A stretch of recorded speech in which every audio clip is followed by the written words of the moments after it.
네, 노동소입니다. 토론에 다니다 보니까 매번 보는 사람들만 보러 가겠어요. 몇 가지 말씀드리겠습니다.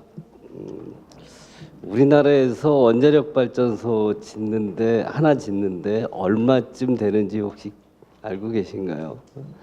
저는 한 4조 정도 든다고 알고 있습니다. 1,400이나 1,500메가와트짜리 4조 이렇게 계산하면 킬로와트당 2,300에서 한 2,500불 정도 나옵니다. 달러로 환산하면.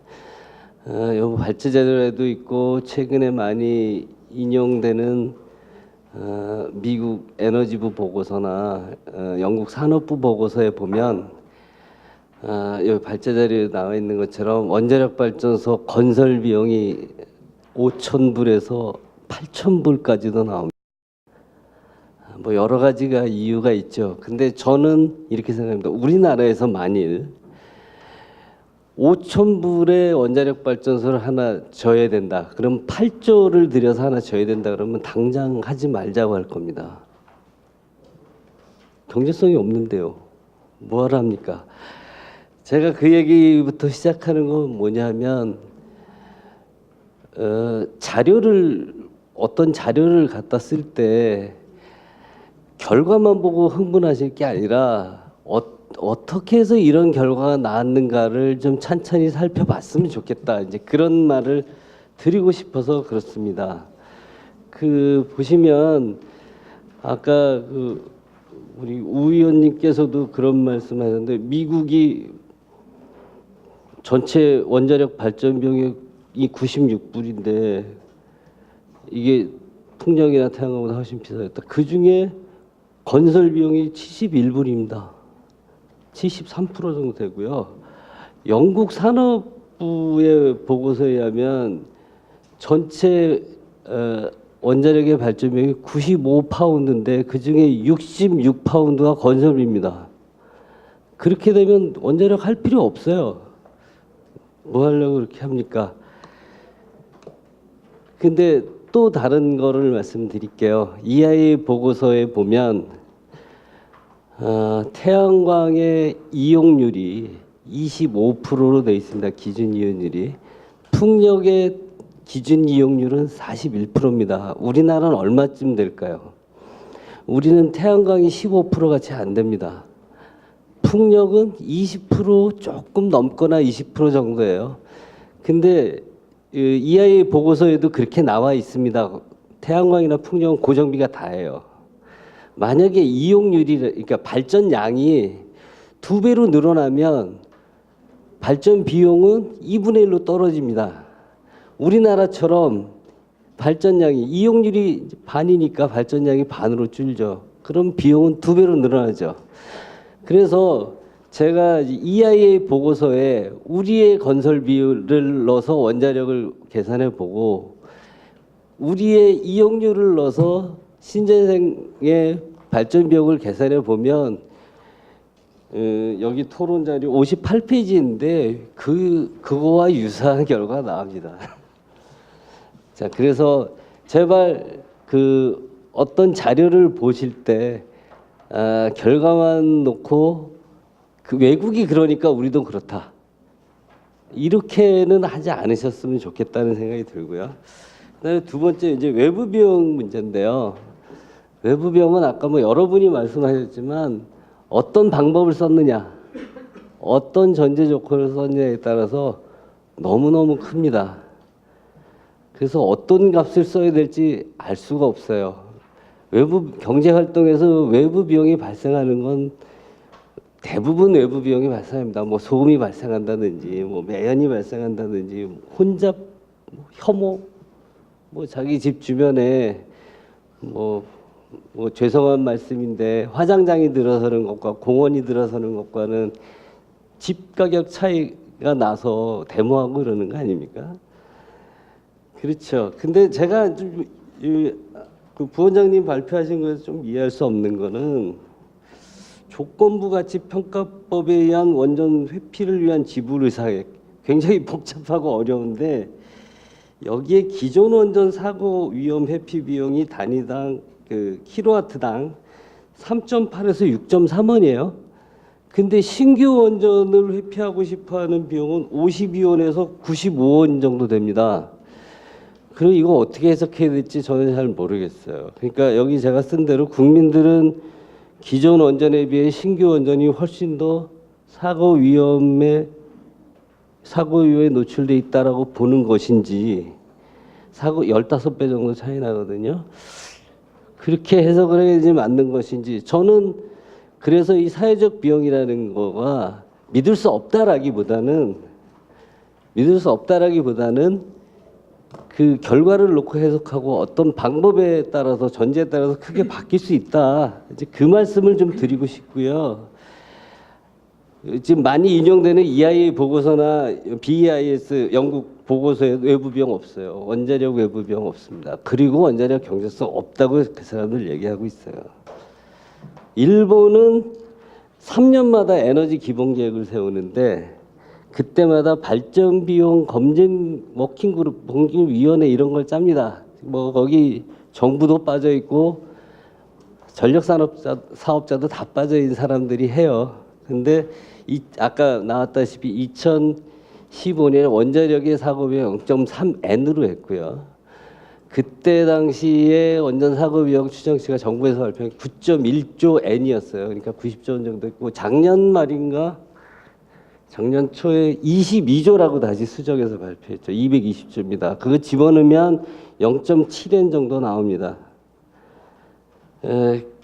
뭐 일본 정부에서 발표한 거기 때문에 저는 이제 그걸 갖다 쓰는 게 오히려 맞지 않느냐, 그런 생각이 들고요. 원자력은 외부 비용이 사고 비용이 되겠지만 석탄이나 뭐 가스나 이런 거는 뭐 대기 오염 비용이나 뭐 다른 것들이 있겠죠. 이제 그런 거는 사례들이 많습니다. 그것도. 그래서 비교해 보면 꼭 그 원자력의 사고 비용이 그렇게 비싼 건 아닙니다. 그 화석연료에 의한 발전에 의한 외부 비용이 더 크다는 연구 결과가 굉장히 많이 있어요. 근데 우리나라도 안 해봤냐? 했습니다. 2차 예금을 할 때 지금부터 4년 전에 일본 사례를 가지고 했는데 이제 이론에서 한 4원 정도 나왔고요. 그다음 7차 전력 수급 계획 할 때도 반영을 했습니다. 그때도 원자력이나 이제 뭐 가스, 석탄 뭐 이런 거에 대해서 외부 비용 반영했는데, 문제는 뭐냐면요. 이거는 외부 비용이라는 거는 단지 미래의 어떤 전원을 선택하기 위한 참고 자료지, 그거를 시장의 비용으로 반영하지 않는다는 거죠. 전 세계 어느 나라도 그런 나라 없습니다. 외부 비용을 반영을 해서 시장에서 정산해 주지 않습니다. 그런 나라 없어요. 우리나라도 안 하고 있죠.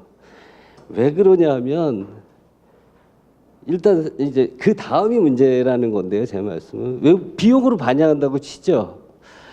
그건 누군가가 그 돈을 내야 될 거 아닙니까? 전기요금이 올라가요. 그죠? 만약에 외부 비용 평가가 필요한 거는 그거를 위험을 낮추거나 아니면 환경 부담을 줄이는 어떤 정책을 쓰기 위해서 조세를 걷거나 아니면 사업자한테 책임을 물리거나 하는 의미에서 이제 외부 비용 평가가 필요하고 이제 그렇게 해야 되는데, 이제 문제는 뭐냐면 그 돈을 걷어서 사업자가 갖고 있다가 사고가 발생하면 물거나 아니면 환경 피해가 발생하면 그 돈을 물어야 되는, 또는 그 돈을 정부가 걷어가지고 가지고 있다가 쓰면 되죠. 근데 전기요금이 많이 오를 겁니다. 그 얘기는 안 하는 거죠. 그 다음 얘기는 안 합니다. 그냥 평가해 봤더니 그렇다, 그런 거죠. 그 이제 대표적으로 그렇게 하는 것들이 핵연료세 뭐 이런 것들인데요. 독일이 2011년부터 핵연료세를 걷었습니다. 이제 원자력의 수명 연장을 더 해주겠다 이렇게 해놓고 그 다음에 이제 폐쇄 바로 시켰지만, 그래서 최근에 금년 6월달에 독일 연방헌법재판소 이 최종 판결이에요. 2011년부터 부과되었던 핵연료세가 위헌이다 판결했습니다. 그래서 독일은 민간 사업자들이 원자력 사업을 하니까 정부가 7조 엔 정도, 한 8조 엔 정도를 환급해 줘야 되는 상황이 벌어졌습니다. 재정에서 물어줘야 됩니다. 작년 말에는 독일 정부가 탈원전 정책을 씀으로써 전력회사의 재산권을 침해했다고 헌법재판소가 23조 원의 배상금을 물어라는 최종 판결이 났습니다. 이거는 판결문에 2018년까지 정부가 전력회사에 어떻게 물어줄지를 계획을 내놔라 이렇게 판결문에 나와 있습니다. 우리나라는 국영기업체가 하기 때문에 이런 일은 안 벌어지죠. 어쨌든 이렇게 포기함으로써 생기는 비용을 독일도 마찬가지고 우리도 마찬가지고 전기 소비자들이 부담을 해야 된다는 게 문제가 있는 거죠. 왜 비용 얘기들을 안 하는지 저는 이해할 수가 없어요.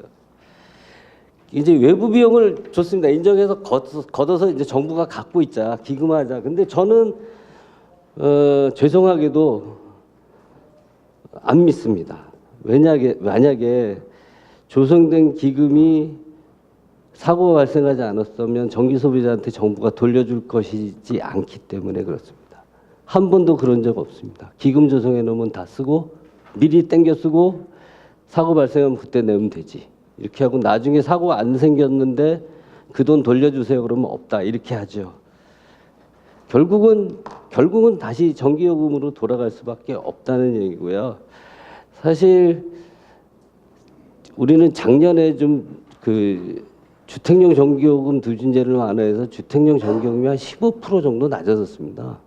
그래서 지금은 산업용하고 거의 붙었어요. 5월까지 계산해 보니까 평균 전기요금이 104원인데 산업용 103원이고 주택용 106원입니다. 그 말씀을 왜 드리냐면요. 그 전기요금을 이게 작년에 이렇게 낮추자는데 아무도 반대 안 했습니다. 그렇죠? 저는 네? 아무도 반대 안 했습니다. 그래서 낮춰놓고 이런 거 걷자 그러면 지지할까요? 저는 그렇지 않을 거라고 생각합니다. 여기까지가 이제 그 비용과 관련된 얘기고요. 저는 오랫동안 사실 지금 원자력 실장을 하고 있지만 원자력이 아니고요. 전력을 오래 했는데요. 저는 이렇게 생각합니다. 지금 마치 재생에너지를 확대하기 위해서 원자력은 죽어줘야 된다. 원자력을 안 해야 재생에너지를 할 수 있다. 이런 식의 구도로 몰고 가는 거는 저는 이 프레임은 완전히 틀렸다고 봅니다. 지금 만약에 지금 조용히 손 안 대고 코 풀고 있는 에너지원이 있다 그러면 가스 발전입니다. 지금 원자력도 안 하겠다, 석탄도 안 하겠다 그렇게 하죠. 나머지 80%, 20% 그냥 목표니까 해야 된다고 생각해 봅시다. 그럼 나머지 80%는 뭘 채울까요? 20%도 불확실하죠. 재생에너지. 20% 안 되면 석탄과 원자력을 안 하기 때문에 가스밖에는 선택할 수가 없어요. 가스가 조용히 웃고 있죠. 누가 웃을까요?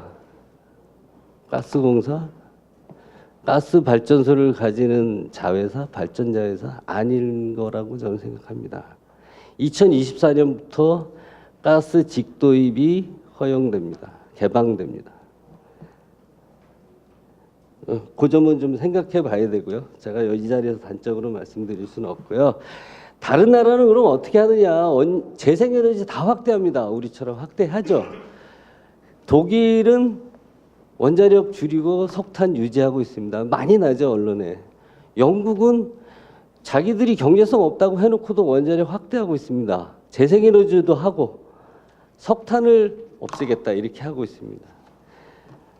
일본은 재생에너지가 갑자기 후쿠시마에 많이 들어오기 시작했는데요. 재생에너지 비율이 2030년이 INDC에 보면 22에서 24%입니다. 그런데 원자력도 20에서 22%는 유지하겠다고 합니다. 다 뭐냐? 예전엔 30%였거든요. 원자력이 목표가. 다 다른 전원의 비중을 조금씩 줄이는 방향으로 일본은 에너지 정책을 씁니다. 어떤 게 맞는지 저는 잘 모르겠어요. 어떤 에너지 정책을 선택해야 될지. 자, 미국 말씀들을 하시는데 미국은 가스 가격이요. MMBTU당 가스 발전은 기본적으로 가스 연료비가 한 70% 이상 됩니다. 원자력의 건설비랑 비슷합니다. 근데 MMBTU당 3불에서 5불 정도 됩니다. 우리나라는 가스를 들여올 때 액화시키는 데만 3불 듭니다. 가스 발전이 우리나라에 올 때는 그렇게 경제적이지 않아요. 미국은 미국 내에 가스가 셰일가스를 비롯해서 가스가 많아요. 자국 내에 파이프라인으로 우리가 러시아의 파이프라인을 연결한다 그래도 그 비용에 도저히 안 됩니다. 도저히 안 돼요. 그리고 예전에 뭐 어떤 분석에 의하면 가스 파이프라인의 경제성이 있는 한계치가 5,000km라고 그러는데 우리가 끌어오는 예상 또는 할 수 있는 데가 한 7,000km 된다 그래요. 그래서 그거는 러시아하고 협상이 잘 안 되면 그다지 경제적인 수단이 아닐 수도 있어요. 그건 별도로 좀 봐야 되는데요. 근데 미국은 그래서 원자력 발전 사업자들이 가동 중인 원자력 발전소 우리 폐지해 버리겠다는 거를 작년에 10기 이상 했어요. 10기 정도 했습니다. 그런데 뭐 공화당 민주당을 말씀을 하시지만 뉴욕주가 지금 공화당인가요? 전통적으로 뭐 민주당 준 거로 알고 있는데 뉴욕주하고 일리노이주는 작년 말에 일리노이는 금년 초에 원자력에 보조금 주기로 했습니다. 17메가와트아워당 17달러 정도 주기로 했어요. 이유는 CO2 배출을 안 하니까. 이거에 소송이 걸렸습니다. 어떤 사람들이 걸었냐면 가스 발전 사업자들이 원자력에 보조금 주는 거는 부당하다. 근데 엊그제 났어요, 신문에. 뭐 이게 최종심인지는 모르겠는데 기각됐습니다. 원자력에 보조금 주는 거 정당하다. 이렇게 났습니다. 우리는 원자력이 아직은 경쟁력이 있기 때문에 이런 일은 벌어지지 않고 있는데 미국조차도 원자력에 대해서 뉴욕주하고 일리노이주는 트럼프 행정부의 파리 협정 탈퇴 이거에 반대하고 우리는 CO2 정책 때문에 원자력을 유지해야 되겠다. 그런 의도로 주기로 한 겁니다. 이제 다음 얘기를 하겠습니다. 그래서 수급 계획 할 때 전력 수급 계획이 이제 우리 에너지 믹스를 결정하는 거잖아요. 근데 불확실한 거를 미리 반영할 수는 없어요. 예를 들면 우리나라에 뭐 2025년에 통일이 될 거다. 그걸 반영해서 수급 계획 짜지는 않죠. 아까 말씀드린 전력망이 연결될 거다 또는 가스망이 연결될 거다. 이걸 전제로 수급 계획 짜지는 않습니다. 그거는 그럴 필요도 없고 2년마다 다시 하기 때문에 마찬가지로 스마트 그리드나 ESS가 곧 실용화될 거니까 그걸 계획에 반영하지도 않아요. 똑같이 곧 태양광이나 발전이 다른 에너지보다 싸게 소위 이제 그리드 페리티라는 얘기를 많이 쓰는데 될 거다. 그러니까 계획에 많이 반영해. 저는 20%를 반대하지 않았어요. 거듭 말씀드리지만. 근데 그렇기 때문에 미리 반영해서는 안 된다는 거죠. 국가의 전력 수급 계획에서는. 그게 확실시 될 때만 반영하는 게 맞다는 생각이고요.